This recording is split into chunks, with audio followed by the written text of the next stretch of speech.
Boleh? Thank you, bro. Okay, terima kasih semua. We are the Parliamentary Special Select Committee on International Relations and International Trade. Kita represent Parlimen Malaysia.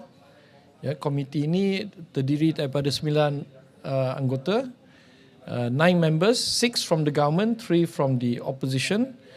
What we would like to do is dalam press conference ni saya akan baca bahasa Inggeris dan lepas tu saya minta YB Aminu Huda untuk baca yang bahasa Melayu. Lepas tu kita buka untuk Q&A. Yeah? As you all know, the situation in Gaza is slightly better, but a few days ago with the bombing of the hospital, extremely critical. The world is also facing, the diplomatic work is extreme now. But thank God, of course, Egypt has opened up a passage for Gazans a safe passage for Gazans, so that's at least some improvement. Yeah. So let me read my statement. This committee.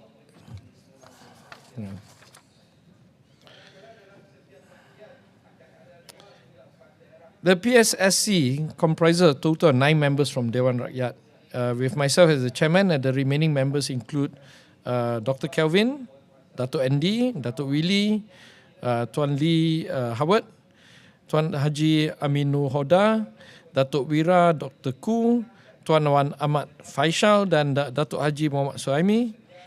This committee involves 3 ministries, each of which are designated a permanent representative from their respective ministry.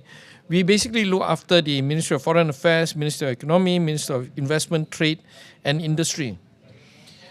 Now, this is really directed to our Ministry of Foreign Affairs and the fact that we represent Parliament Malaysia. This bipartisan committee has a united position with the Malaysian government on the conflict. This committee in 2022 had a special hearing on the Palestinian-Israeli conflict, and as such, we are fully aware of the root causes of the conflict and the suffering of the Palestinian people.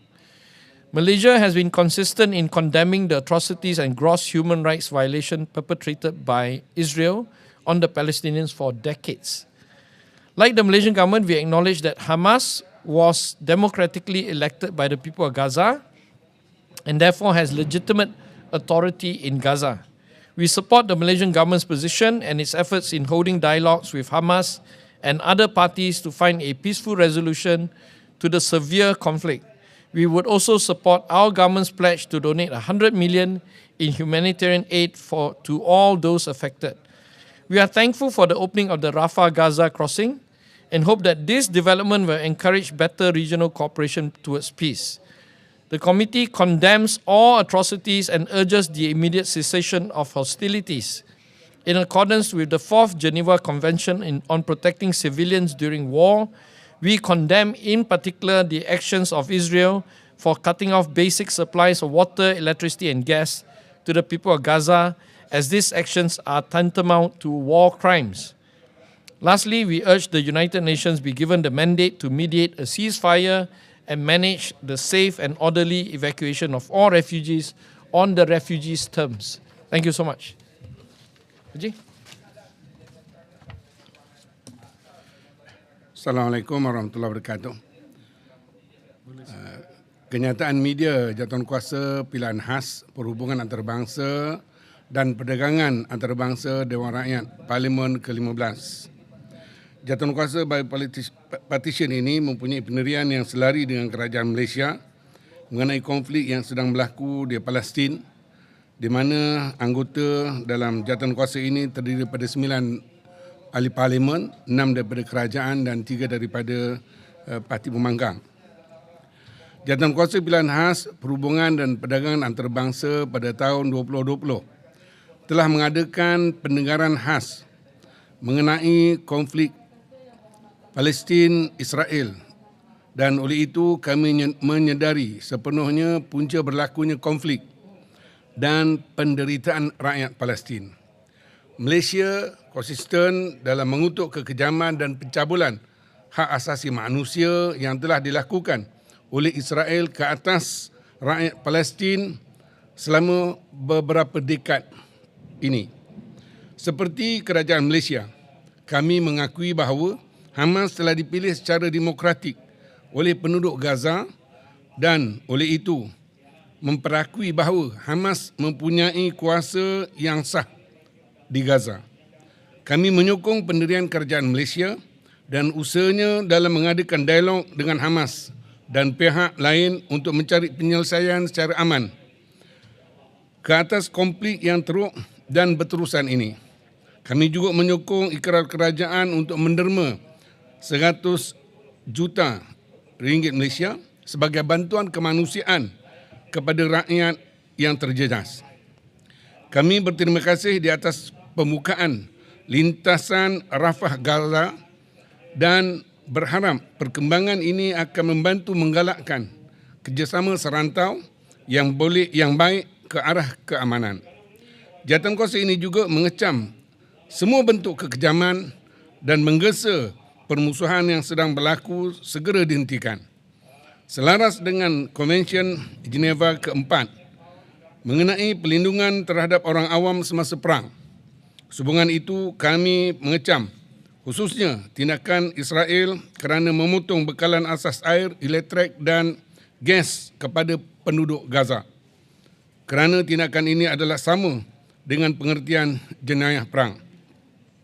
Akhir sekali kami menggesa agar Pertubuhan Bangsa-Bangsa Bersatu diberi mandat untuk menjadi pengantara bagi proses gejatan senjata dan menguruskan pembinaan selamat dan teratur di mana pelarian mengikut syarat mereka.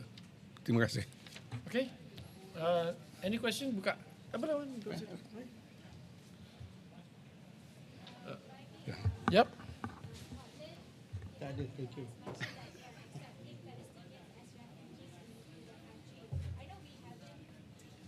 Scotland, you say? Okay.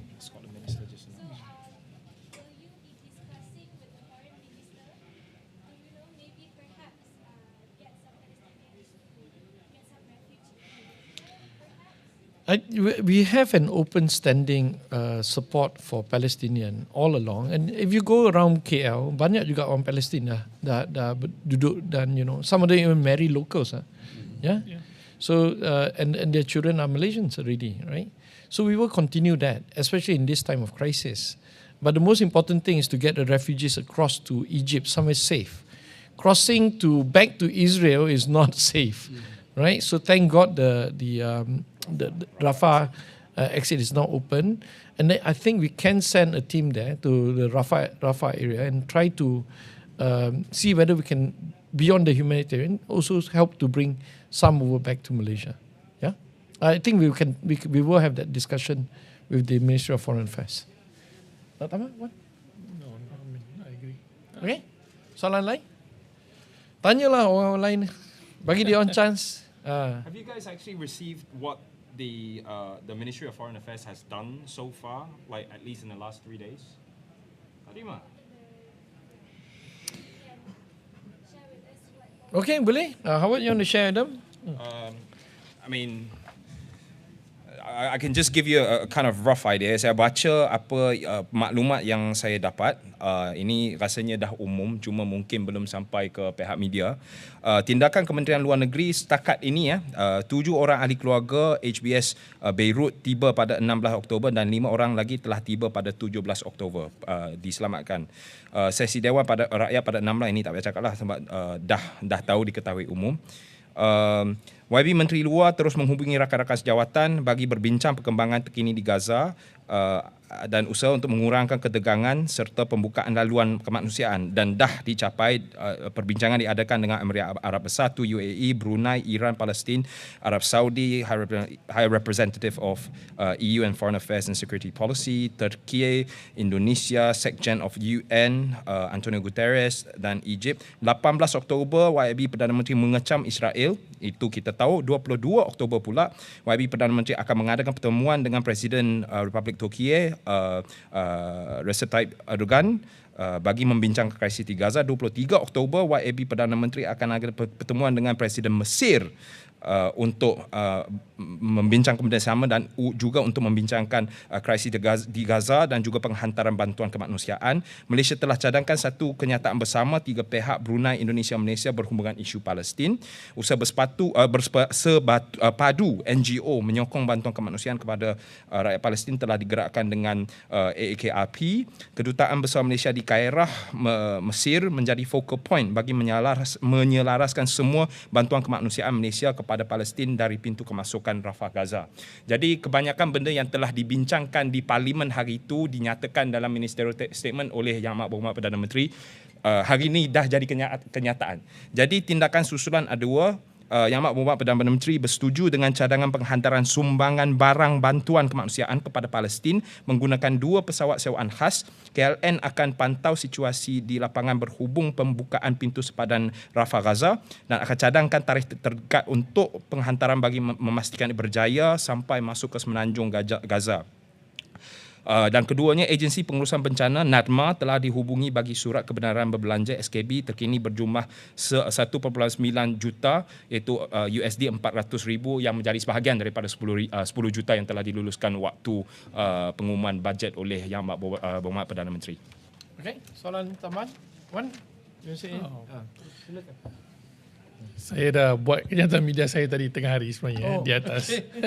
Tapi tak apa, saya reiterate baliklah position Perikatan Nasional semalam dan hari ini. Apa yang berlaku sebenarnya dah menjadi satu krisis global bila melibatkan undian yang digagalkan, divetokan oleh Amerika 2 kali di Majlis Keselamatan PBB, dan ini akhirnya menimbulkan rasa marah ramai pihak termasuklah umat Islam di seluruh dunia terhadap negara-negara yang bersekongkol menjadi sekutu kepada yang they have become the enabler for the war crime that's currently happening in Gaza. Japan, one of them, French, Britain. So we were surprised to see the voting happen in that manner. So as you know, part of the movement, strong grassroots movement, is boycott, divestment and sanction, BDS. So if anything happened to businesses involving these countries in Malaysia, we cannot blame them for doing so. Jadi Perikatan Nasional sebahagian daripada kita setuju on many things melibatkan hal ini. Cuma kami mendesak satu usul sidang khas untuk hal ini minggu depan untuk kita bahaskan macam mana kita nak mendesak kerajaan Malaysia dan juga negara-negara yang menjadi Rome Statute punya members mengheret Benjamin Netanyahu ke ICC. Kalaupun tidak ke ICC kerana Israel bukan member of ICC, Geneva Convention pun sudah cukup untuk pressure UN Security Council to take strong action against Israel for the war crimes that they have committed in Gaza. Perkara 33. You're right, perkara 33 Geneva Convention. Jadi kita ada semua ammunition untuk di bawah undang-undang antarabangsa untuk kita hantar mesej yang lebih tegas, yang lebih jelas kepada semua Israel dan juga semua sekutu-sekutu yang membenarkan. Kalau kita lihat ya, Republican especially di Amerika, the politicians, the senators, they made vile remark against Palestinians, against Hamas, and how they said flatten the Gaza, and this create hate crimes in US. Bunuh seorang budak dah mati 6 tahun. And it will happen across the world. In Europe, there's so many things happening because of their actions. They're condoning Israel's impunity in leveling Gaza. Jadi kita perlu ada kenyataan yang lebih tegas dan keras, dan kita menyokong kerajaan Malaysia lah ini. Sebagai pembangkang, kita menyokong penuh kerana ini isu bersama. There's no differences about it. Jadi itulah kenyataan yang saya nak kongsi bersama dengan Select Committee.